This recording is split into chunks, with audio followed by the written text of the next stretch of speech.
Assalamualaikum warahmatullahi wabarakatuh. Kami dari kelompok 1 akan mempresentasikan materi terkait administrasi pendidikan yang mana akan dibahas yang pertama yaitu tentang konsep dasar administrasi pendidikan, 2. Fungsi atau proses administrasi pendidikan, 3. Ruang lingkup administrasi pendidikan. Adapun anggota dari kelompok 1 adalah pertama Mutia Aulia, kedua Fatur Rahmat Zidan. Baik, Assalamualaikum warahmatullahi wabarakatuh. Perkenalkan, nama saya Fatur Rahmat Zidan dengan NIM 2200671 dari kelompok 1. Nah, di sini saya akan menjelaskan terkait materi kita pada ini, yaitu konsep dasar administrasi pendidikan.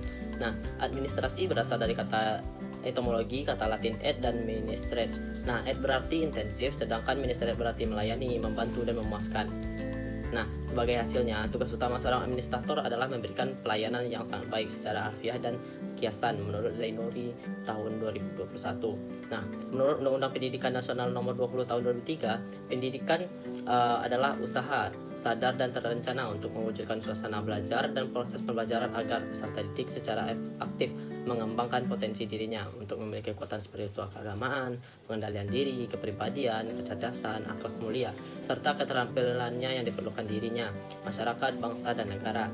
Nah, pengertian dari administrasi pendidikan sendiri ada beberapa menurut para ahli. Yang pertama yaitu menurut Ngalim Purwanto tahun 1979, administrasi pendidikan adalah proses pengarahan dan pengintegrasian segala sesuatu, baik personal, spiritual maupun material untuk mencapai tujuan pendidikan. Nah, yang kedua menurut Engkoswara, sendiri adalah administrasi pendidikan adalah ilmu yang mempelajari sumber daya manusia, kurikulum dan fasilitas untuk mencapai tujuan pendidikan secara opsional. Nah, yang ketiga yaitu ada menurut Hadari Nawawi. Nah, menurut Hadari Nawawi pada tahun 1979, administrasi pendidikan adalah rangkaian kegiatan dan pengendalian sejumlah orang untuk mencapai tujuan pendidikan dalam lembaga pendidikan formal secara sistematis. Nah, dari beberapa pendapat para ahli di atas, kita dapat simpulkan bahwa administrasi pendidikan adalah proses kegiatan dalam bidang pendidikan yang meliputi perencanaan, perorganisasian, pengarahan, pengawasan, pembiayaan, dan pelaporan dengan memanfaatkan fasilitas yang tersedia untuk mencapai tujuan pendidikan secara efektif dan efisien. Nah, adapun tujuan administrasi pendidikan, yang pertama yaitu meningkatkan kualitas pendidikan dengan mengembangkan kebijakan, prosedur, dan praktik terbaik yang dapat mendukung pembelajaran yang efektif. Nah, yang kedua yaitu meningkatkan efisiensi dan efektivitas lembaga pendidikan.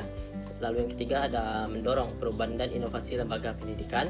Yang keempat yaitu ada memperkuat hubungan antara lembaga pendidikan dan masyarakat yang dilayani. Lalu yang terakhir ada memastikan bahwa setiap siswa dapat mendapatkan kesempatan pendidikan yang setara dan adil. Nah, dari beberapa tujuan tersebut, tentu adanya juga pentingnya administrasi pendidikan tersebut. Nah, pentingnya administrasi pendidikan terletak pada perannya dalam menciptakan lingkungan belajar yang efektif dan mendukung, serta dalam mengelola sumber daya dengan efisien. Dengan adanya administrasi pendidikan yang baik, lembaga pendidikan dapat meningkatkan kualitas pendidikan, mengoptimalkan penggunaan sumber daya, mengelola perubahan dengan baik, memperkuat hubungan dengan masyarakat, dan memastikan keadilan dalam pendidikan. Nah, baik, sekian penyampaian materi dari saya. Yang selanjutnya mungkin akan disambung oleh rekan saya. Sekian dari saya. Terima kasih. Wassalamualaikum warahmatullahi wabarakatuh. Materi kedua yaitu fungsi administrasi pendidikan. Fungsi administrasi pendidikan itu memiliki beberapa proses yang penting, yaitu yang pertama ada perencanaan atau planning. Perencanaan atau planning ini melibatkan penetapan tujuan, perumusan kebijakan, pembuatan prosedur, serta merencanakan tingkat kemajuan dan mempertimbangkan lingkungan internal dan eksternal suatu organisasi. Yang kedua, pengorganisasian atau organizing. Pengorganisasian itu melibatkan perancangan struktur organisasi, analisis pekerjaan, pengelompokan dan pendistribusian pekerjaan, serta mengkoordinasikan pekerjaan. 2. Pengorganisasian atau organizing. Pengorganisasian itu melibatkan perancangan struktur organisasi, analisis pekerjaan, pengelompokan dan pendistribusian pekerjaan, serta mengkoordinasikan pekerjaan. Gerak 3. Penggerakan atau actuating. Penggerakan ini melibatkan pengarahan serta koordinasi kegiatan anggota organisasi untuk mencapai suatu tujuan. Melalui penggerakan ini, keterampilan kerja bisa ditingkatkan dan efektivitas serta efisiensi organisasi pendidikan bisa lebih meningkat. Yang keempat adalah pengawasan atau controlling. Pengawasan melibatkan supervisi dan evaluasi terhadap pelaksanaan kegiatan pendidikan. Tujuan pengawasan itu sendiri adalah untuk memastikan bahwa seluruh kegiatan pendidikan berjalan sesuai dengan rencana, standar, dan prosedur yang telah ditetapkan. 5. Pengarahan atau directing. Pengarahan melibatkan pemberian arahan, bimbingan, dan motivasi kepada karyawan atau tenaga pendidik untuk melaksanakan tugas dan mencapai tujuan pendidikan. 6. Koordinasi atau coordinating. Koordinasi melibatkan penghubungan dan penyelarasan berbagai bagian pekerjaan dalam suatu organisasi pendidikan. Tujuan koordinasi itu adalah untuk menghindari tugas yang tumpang tindih, perbedaan pendapat, atau konflik yang dapat menghambat pencapaian tujuan. Yang ketujuh, yaitu pelaporan atau reporting. Pelaporan melibatkan pencatatan dan dokumentasi terhadap kegiatan organisasi pendidikan. Tujuan pelaporan adalah untuk mempertimbangkan dan menginformasikan serta memantau hasil kegiatan. 8 adalah pendanaan atau penganggaran atau yang disebut dengan budgeting. Pendanaan atau penganggaran ini melibatkan alokasi penggunaan sumber daya keuangan untuk mendukung operasional organisasi pendidikan, yang mana tujuannya adalah untuk memastikan ketersediaan dana yang cukup untuk membiayai kegiatan pendidikan. Materi ketiga adalah ruang lingkup administrasi pendidikan.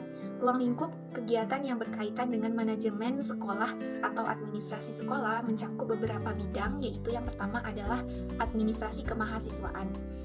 Administrasi kemahasiswaan itu meliputi proses afirmasi siswa baru, program bimbingan dan konseling, pembentukan kelompok belajar, penanganan perubahan data siswa, serta pemeliharaan badan statistik mahasiswa, serta pemeliharaan buku induk siswa.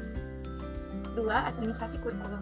Administrasi kurikulum itu meliputi penyesuaian kurikulum nasional untuk memenuhi kebutuhan dan karakteristik siswa, penyusunan rencana pelaksanaan pembelajaran atau yang disebut dengan RPP, pengawasan pelaksanaan program pengajaran dan pelajaran, serta pengelolaan program kurikuler dan ekstrakurikuler. Ketiga, ada administrasi pendidik dan tenaga kependidikan, yang mana meliputi inventarisasi karyawan, usaha pembentukan pegawai, proses pengangkatan, kenaikan pangkat, kenaikan gaji, dan mutasi, serta pengelolaan organisasi, serta penentuan pembagian tugas.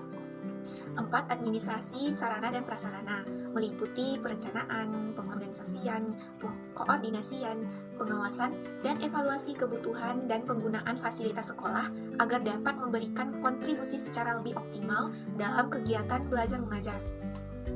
5. Administrasi keuangan atau bendahara.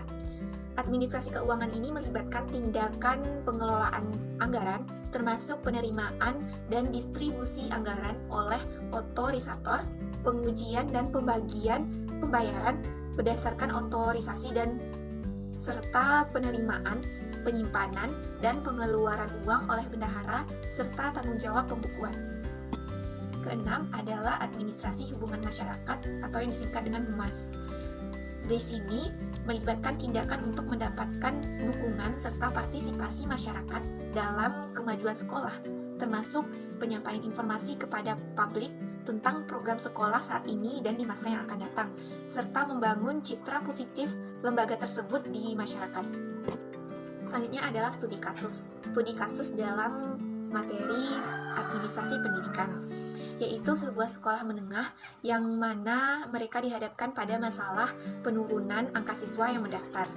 Pada akhir tahun sebelumnya, sekolah ini memiliki jumlah siswa yang mencukupi, tetapi pada tahun ini, jumlah siswa yang mendaftar bahkan menurun secara drastis. Sehingga kepala sekolah ingin mengetahui penyebab penurunan ini dan mencari solusi untuk mengatasi masalah ini. Berdasarkan hasil analisis kami terhadap kasus yang telah disebutkan tadi, ditemukan bahwa dalam kasus ini tujuan administrasi pendidikannya adalah untuk mengidentifikasi penyebab penurunan angka siswa, dan mencari solusi yang tepat untuk mengatasi masalah ini. Selanjutnya adalah proses administrasi pendidikan yang mana akan melibatkan yang pertama adalah analisis data dan informasi yang ada untuk mengidentifikasi penyebab penurunan angka siswa. Kedua, merencanakan strategi dan langkah-langkah yang akan diambil untuk mengatasi masalah tersebut. Yang ketiga, dengan melaksanakan langkah-langkah yang telah direncanakan itu seperti promosi sekolah, pengembangan program pendidikan, dan lainnya. Selanjutnya dengan melakukan evaluasi terhadap langkah-langkah yang telah diambil dalam mengatasi masalah dan melakukan penyesuaian jika diperlukan. Juga dalam kasus tersebut ditemukan ruang lingkup administrasi pendidikan, yaitu mencakup analisis data siswa, perencanaan strategi promosi, pengembangan program pendidikan yang lebih menarik, serta pengelolaan sumber daya yang lebih efisien. Baiklah, mungkin sekian presentasi dari kami. Mohon maaf jika ada kesalahan dan terima kasih atas perhatian.